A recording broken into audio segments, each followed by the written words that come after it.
Muito boa tarde a todos. Eu gostaria de começar por saudar a senhora bastonária da Ordem dos Advogados, a doutora Helena Fraga, uma saudação muito especial ao meu bastonário, o professor José Manuel Silva, dizer qual é o prazer que tenho aqui, estamos numa mesa redonda, já há algum tempo que não acontecia, estamos numa mesa os dois juntos.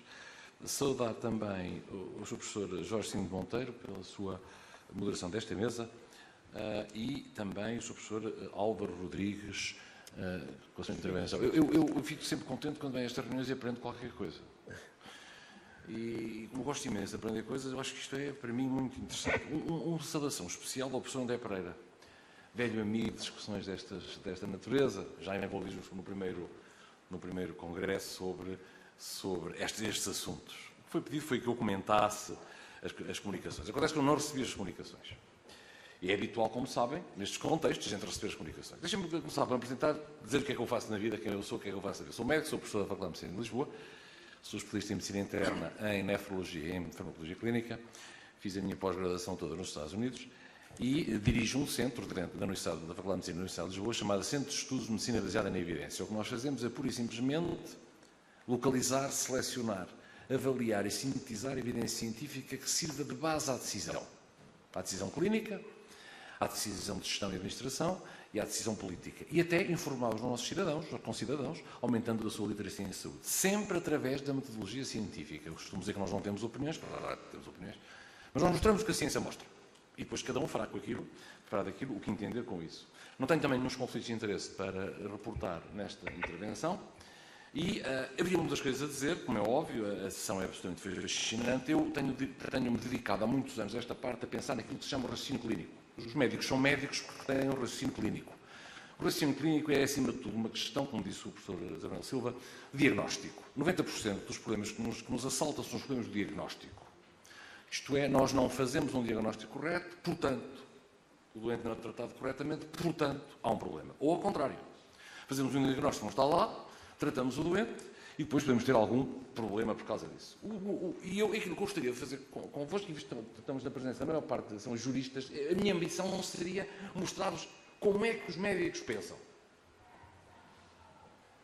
Eu demoro habitualmente 6 anos a fazer isto na minha faculdade, mais 5 até deixar a pessoa ir para a rua ver doentes. São 11 anos. Portanto, em 11 minutos, há aqui uma pequena discrepância sobre a minha capacidade de explicar o que é que seja. Mas deixem-me mostrar-vos um pouco, alguns exemplos muito interessantes, que me parecem que podem localizar, aliás, já foi também falado pelo professor José Manuel Silva e também pelo seu professor Álvaro Rodrigues, que, por curiosamente, toca assuntos muito interessantes, levantando o problema do diagnóstico. De facto, o diagnóstico é a área mais fascinante que há na medicina, mas é também o Vietnã da medicina, ou seja, o Afeganistão da medicina. O Vietnã já é uma história antiga. O Afeganistão da medicina, onde todos nos espetamos contra a parede, é um diagnóstico.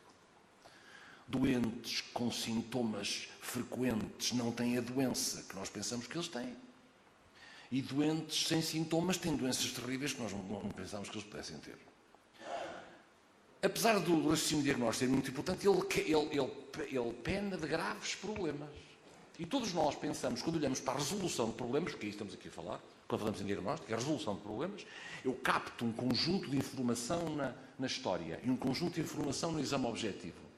E depois faço como que uma narrativa lógica daquilo para estabelecer um conjunto de diagnósticos provisórios, mas é curioso, quando nós fazemos estudos, estes estudos são publicados, quando nós fazemos estudos, são estudos ingleses e canadianos, e pomos ao lado de médicos particularmente tidos como competentes, um estudante de medicina, que vai estar a olhar o que é que ele está a fazer quando está a fazer os diagnósticos. Estes estudos depois enviavam-lhes doentes simulados, eram doentes a quem tinha sido ensinado quadros clínicos específicos, úlcera péptica, doença coronária, osteoartrite do joelho, etc. E depois procurávamos compreender como é que eles pensavam. Reparem, isto são os melhores médicos. E é muito simples. É muito simples, já está muito bem estudado. A primeira hipótese que o médico põe é quando o doente abre a porta do consultório. Ele abre a porta, ele olha e diz alto, baixo, gordo, magro, velho, novo, e imediatamente começa a calcular algumas hipóteses diagnósticas. Depois, a maneira como o doente anda, imediatamente ele diverge para novas hipóteses diagnósticas. Quando o doente se senta e a gente lhe pergunta porquê é que vem cá, ele imita a primeira queixa e eu tenho 5 novas hipóteses diagnósticas, habitualmente, uma das quais é não sei. Das outras 4, eu vou depois, através da história, tentar focalizar aquilo que me parece lógico. Portanto, se ele tem uma dor na barriga, não lhe vou perguntar se tem tosse. Porque não há muitas patologias que tenham dor de barriga e simultaneamente tosse. Mas há algumas. Não há muitas, algumas. E eu, no fim da história, quando ela é bem feita, muito curiosamente, em 80% dos casos, naqueles 4 diagnósticos está o diagnóstico certo, quando a gente depois pede os exames auxiliares de diagnóstico. Esta percentagem só para 85% quando eu acabo o exame objetivo e palpo o doente e ausculto o doente. Isto é muito interessante. Porque no mundo de tecnologia, em que todos somos um bocadinho deslumbrados por tecnologia, a velha abordagem clínica do doente tem um aspecto central. Porquê? Porque sem eu ter uma ideia prévia do que é que o doente pode ter, não consigo interpretar os testes. O mesmo teste diagnóstico com os mesmos resultados em 2 doentes diferentes tem interpretações radicalmente diferentes. Um doente de 20 anos, uma jovem de 20 anos que me aparece no serviço de urgência com uma dor no peito típica de infarto agudo de miocárdio, de ataque de coração, a quem eu faço um eletrocardiograma e tem lá uma pequenina alteração que pode sugerir seu infarto de miocárdio, é interpretado de maneira completamente diferente do homem de 65 anos com 5 fatores de risco, obesidade, diabetes, tabagismo, hipercolesterolemia, etc., em que tem também a mesma dor igualzinha e tem um eletrocardiograma igualzinho. No primeiro caso, é um falso positivo. Porquê? Porque a prevalência da doença, este é o número de pessoas com infarto de miocárdio numa mulher jovem, 1 em 100 mil. No segundo caso, é 30 em cada 100. Pelo que o mesmo teste com os mesmos resultados, no primeiro caso, só me confunde. No segundo caso, há um diagnóstico. E, portanto, o fazer a gestão de toda esta informação de maneira digamos assim, coerente, é bastante difícil. Até porque nós temos 2 maneiras de pensar. Os psicologistas cognitivos, como sabem, é o ramo da psicologia que se destina a estudar a maneira como é que nós pensamos, sabem que há sempre 2 tipos de pensamento, 2 tipos de raciocínios. O tipo 1 e o tipo 2. O tipo 1 é o raciocínio automático, o raciocínio do expert, o raciocínio que é mais emocional, imediatista e procura resolver o problema imediatamente. É o raciocínio do expert cardiologista. Ele vê a pessoa entrar e o diagnóstico que ele faz é comparando com um quadro que ele conhece previamente de como é que se comporta um incidente cardíaco congestível, doente com o coração que funciona mal. Ou seja, ele anda como um pato, grasna como um pato, parece um pato, deve ser um pato.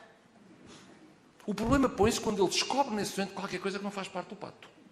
Ele aí vai reverter para um outro tipo de raciocínio completamente diferente, que é o tipo de raciocínio tipo 2, em que ele vai fazer, aí sim, um raciocínio diferente. E vai procurar informação que, no primeiro passo, não precisava. E é aqui que estão os erros todos, quer no primeiro, quer no segundo. E é aqui a gênese a maior parte dos erros em medicina. Porque, como é óbvio que nós procuramos estabelecer um nexo de causalidade, como parece ser tão querido aos nossos amigos juristas. Mas o nexo de causalidade em medicina é impossível. Eu nunca consigo afirmar que uma doença é provocada por um fator. Nunca consigo afirmar com 100% de segurança que aquela doença teve aquela causa. Por exemplo, nós sabemos que o cancro do pulmão, que fumar provoca cancro do pulmão. Quem é que não sabe isto? Mas convém meter números nisto, senão ficamos a dizer coisas banais. Quantos cancros do pulmão é que há por ano e quantas pessoas fumam? Em Portugal há 1,8 milhões de pessoas que fumam, mas há uns escassos 10 a 11 mil cancros de pulmão. Então eu concluo que, das pessoas que fumam, a maior parte delas não vai ter cancro de pulmão. No entanto, das pessoas que têm cancro do pulmão, de cada 100 pessoas que têm cancro do pulmão, 98 fumam. Há sempre 2 desgraçados que nunca fumaram que têm cancro do pulmão. E é este balanço em toda esta informação que nos deixa a nós num grande campo de incerteza. E a incerteza continua a ser a grande área onde tudo se passa em termos legais. É a incerteza do lado clínico, a incerteza do lado diagnóstico que nos leva a fazer os erros. Depois a terapêutica é mais fácil. Aliás, como o professor José Manuel Silva disse, sim, é mais fácil. Depois também posso ter resultados estranhos na terapêutica. Eu posso ter um efeito adverso raro naquele doente que não está previsto.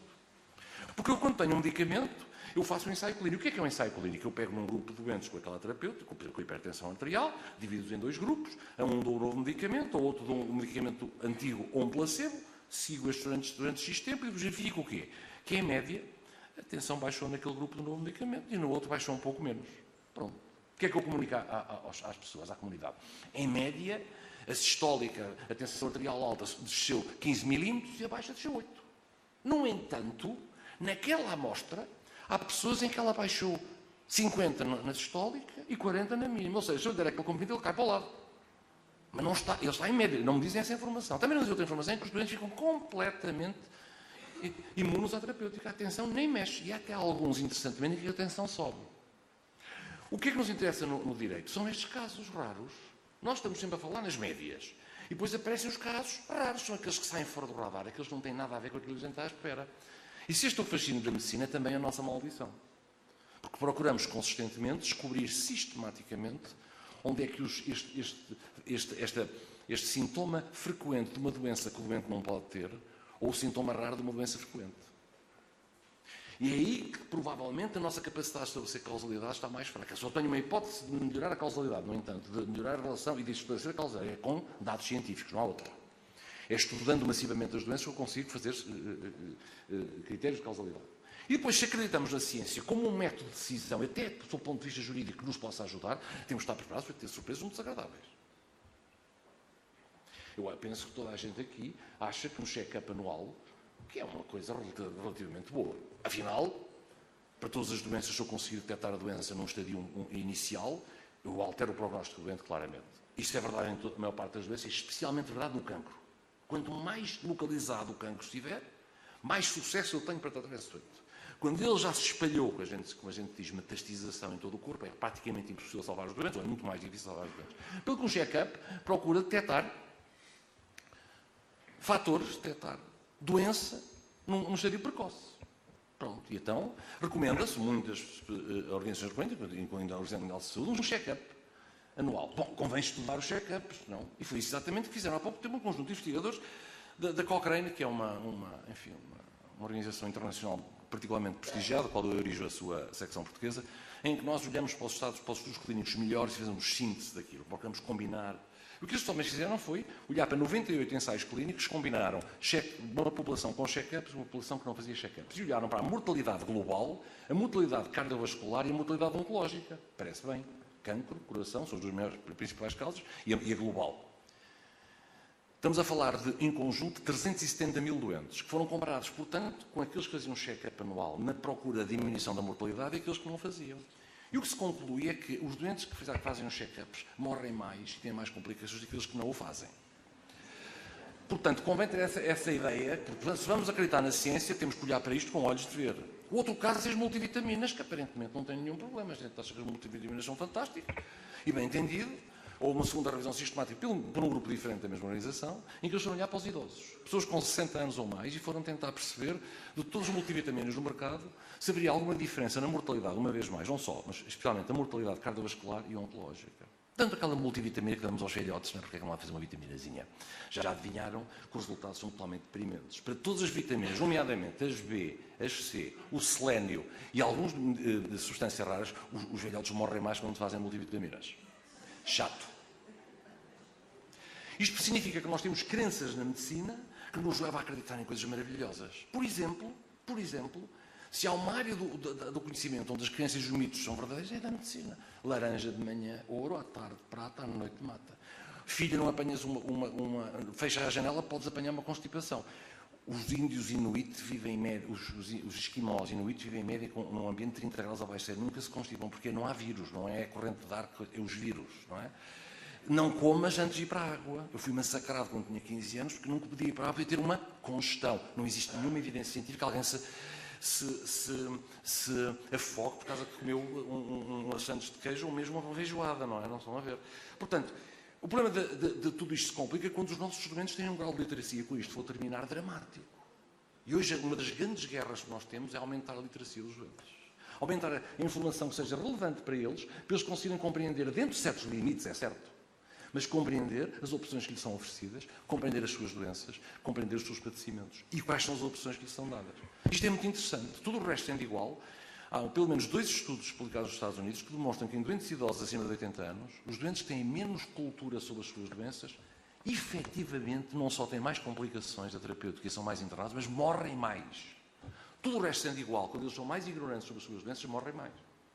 E, portanto, há aqui uma vontade enorme de mudar estas coisas e eu iria apenas descansar o seu professor Álvaro Rodrigues. Hoje em dia o médico está na extensão de Fernão Velho de Bragança. Se tiver um computador à sua frente ligado à internet, tem exatamente a mesma informação que eu tenho na Faculdade de Medicina de Lisboa. Não há nenhuma diferença. Pelo que hoje exigimos eticamente que esse argumento não seja válido. Eu tenho exatamente a mesma informação, felizmente. Eu vou terminar com... Porque depois...